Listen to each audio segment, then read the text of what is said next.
આગામી 22 મેના રોજ રિલીઝ થવા જઈ રહેલી નવી ગુજરાતી ફિલ્મ ભમરડોની સ્ટારકાસ્ટ તાજેતરમાં પ્રમોશન અર્થે અબતક મીડિયાની મુલાકાતે આવી પહોંચી હતી.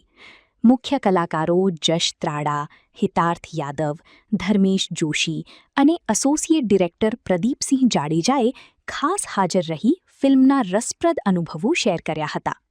ફિલ્મના ડિરેક્ટર શૈલેષ પડાસરાના મતે આ ફિલ્મમાં બાળપણની નિર્દોષતા અને પરિવારની સંવેદનાઓને ખૂબ જ સુંદર રીતે વણી લેવામાં આવી છે. સોશિયલ મીડિયા પર ધૂમ મચાવી રહેલા આ ભમરડોને થિયેટરમાં જોવા માટે રાજકોટના સિનેમા પ્રેમીઓમાં અત્યારથી જ ભારે રોમાંચ જોવા મળી રહ્યો છે.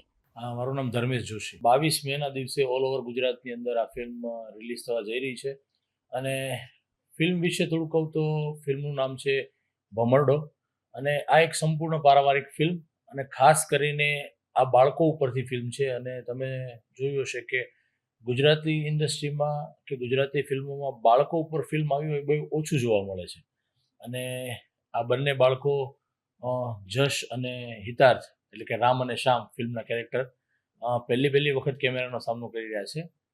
ને આ ફિલ્મ વિશે વધારે વાત કરું તો ફિલ્મ એક એવી છે કે આપણું જે ગામડાનું કલ્ચર, આપણું ગામડું શું છે, કેમ કે આજકાલના સમયની અંદર જે શહેરીકરણ એટલું બધું વધી ગયું છે એટલે ગામડું ભૂલાતું જાય છે. તો ખાસ ગામડાને અરતું ફરતું રાખી અને આ એક ફિલ્મ બનાવી છે. અને સંપૂર્ણ હું એક વાત એ કહીશ કે આ ફિલ્મ જોશે ને લોકો, તો મારી ઉંમર કે મારીથી મોટી ઉંમરના લોકો જે લોકો આ ફિલ્મ જોશે ને એટલે ચોક્કસથી કહી શકું કે આ ફિલ્મ જોયા બાદ એમને એમનું બચપન યાદ આવી જાય છે એની અમે ગેરંટી લઈએ છીએ. ભમરડો નામ રાખવાનું કારણ એ છે કે આપણે બધા જાણતા હશું ભમરડો એટલે કે ગરિયો જે આપણે બધા રમતા હોઈએ છીએ. અને ભમરડા વિશે આમ જોવા જઈએ તો આપણી એક રમત જ છે, પણ ભમરડો ઘણું બધું સૂચવી જતો હોય છે. કે ભાઈ કહે ને કે કોઈના ભમરડો કોઈના દિલમાં રમતો હોય, કોઈના મનમાં રમતો હોય છે, કોઈના દિમાગમાં રમતો હોય છે, જમીન ઉપર ફરતા પણ જોયો હશે. અને આ ફિલ્મ જોશો ને એટલે ભમરડો તમારા સંઘર્ષમાં પણ ફરતો હશે, ચોક્કસ દેખાશે. બિલકુલ, મેં તમને કીધું એમ કે મૂવી એવું છે કે મોટી ઉંમરના જે લોકોએ સમય પસાર કર્યો છે ગામડાની અંદર રહ્યા છે, આજકાલનું જનરેશન એ ગામડાની અંદર નથી રહ્યું. તો તમે આ ફિલ્મ જોઈ અને તમે તમારા બાળકોને બતાવી શકો છો કે હું નાનો હતો ત્યારે આ બાળપણ મારું છે. એમ આ ફિલ્મની અંદર તમને દેખાશે. મૂવીની અંદર મારો એક ડૉક્ટરનું કેરેક્ટર છે કે જે તમે જોતા હશો કે ગામડાની અંદર વર્ષો પહેલાં એક જ ડૉક્ટર હોય છે જે આજુબાજુના ગામમાં બધે વિઝિટ કરવા જતા હોય છે. એ ટાઈપનું એક કેરેક્ટર છે. અને આ ફિલ્મની અંદર અમારા જે હીરો છે, ટ્રેલરમાં તમે જોયું હશે કદાચ, તો ટ્રેલરની અંદર જ કહે છે અને ડૉક્ટર બનવાનો બહુ શોખ હોય છે. એટલે એ એક ડૉક્ટર અને આ હીરોની કેમેસ્ટ્રી બતાવી છે એની અંદર. હા, બસ લોકોને તો એ જ કહેવાનું છે કે બધા જ કહેતા હોય છે એવું અમે નહીં કહીએ, પણ અમે અલગ એ વાત કહીશું કે તમે સૌથી પહેલાં યુટ્યુબ ઉપર અમારું ટ્રેલર આવ્યું છે, તમે ટ્રેલર જુઓ, નિહાળો અને તમને એવું લાગે કે નહીં ખરેખર અમારે ફિલ્મ જોવા જવી છે, અમારું બચપન પાછું આ સ્ક્રીન ઉપર જોવું છે, તો ચોક્કસથી તમે ફિલ્મ જોવા જજો. મારું નામ છે જશ ત્રાડા અને મૂવીમાં રામ.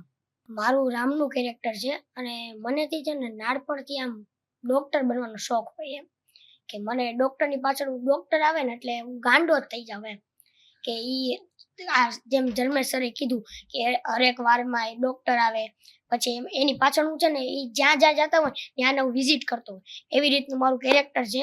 અને હું અને શ્યામ બે લીડ રોલમાં છીએ. અને અમારી બેની દોસ્તી કેવી તમને ખબર છે?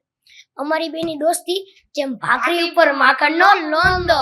પહેલાં તો હું શોર્ટ ફિલ્મ કરતો હતો અને આ મારું ફર્સ્ટ મૂવી છે. અને પહેલાં તો મેં ઓડિશન આપ્યું હતું.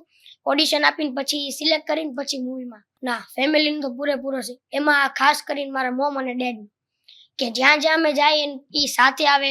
અને કાલ નહીં પરમ દિવસે અમે લેટ નાઇટ સુધી હતા, ત્યાં સુધી અમારી સાથે ને સાથે રહ્યા એમ. એ કે ફેમિલી વાળાનો ફૂલ સપોર્ટ છે. મૂવી વિશે તો હું એટલું જ કહીશ કે ખાસ કરીને અમારા બાળકો એટલે મારા જેવડા બધા બાળકોને જોવું જોઈએ, કેમ કે આપણા પેરેન્ટ્સની છે ને જે રહીમાં છે ને અત્યારની જનરેશન એની કોઈને ખબર નથી એમ. એટલે અમારી જનરેશનને મને પણ નહોતી ખબર કે ભમરડો છે શું.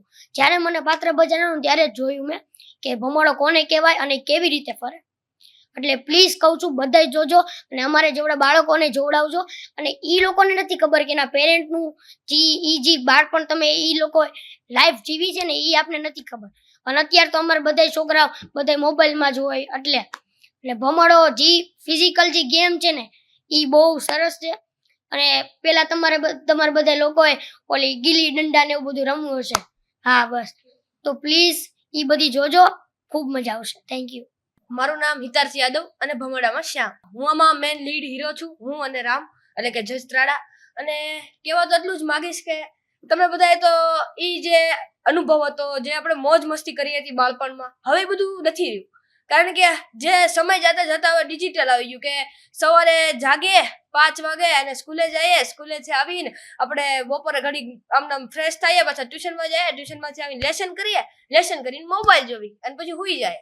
એટલે આ બધી ગેમ ગુપ્ત થતી જાય છે. અને જેમ કે ભમરડો કે જેને તમે આખી સિટીમાં મોટી સિટીમાં જોશો ને તેમાં ભમરડોની દુકાન 2-3 જ મળશે.